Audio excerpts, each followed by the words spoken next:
রোজের মতো আজকেও বেরিয়ে পড়েছি আমি আর আমার ছেলে ওদের খাবারের জন্য, কিন্তু বাজারে মাছ ছিলই না বলতে চলে।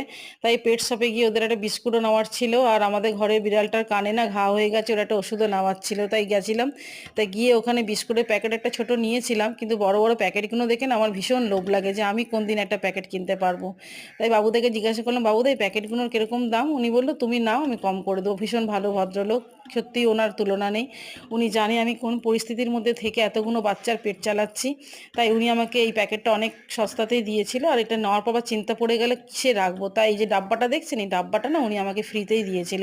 বলে আপনি নিয়ে যান। আমি বললাম টাকা? বলছে না টাকা লাগবে না, এটা আপনি নিয়ে যান। খুব ভালো ভদ্রলোক, আমি কোনোদিন ওনার দোকানের অ্যাড দিয়ে দেবো, খুব ভালো, আপনারা যাবেন। ভীষণ ভালো লোক। যাই হোক, আমার এই প্যাকেটটা কিনে না ভীষণ আজকে খুশি হয়েছিল।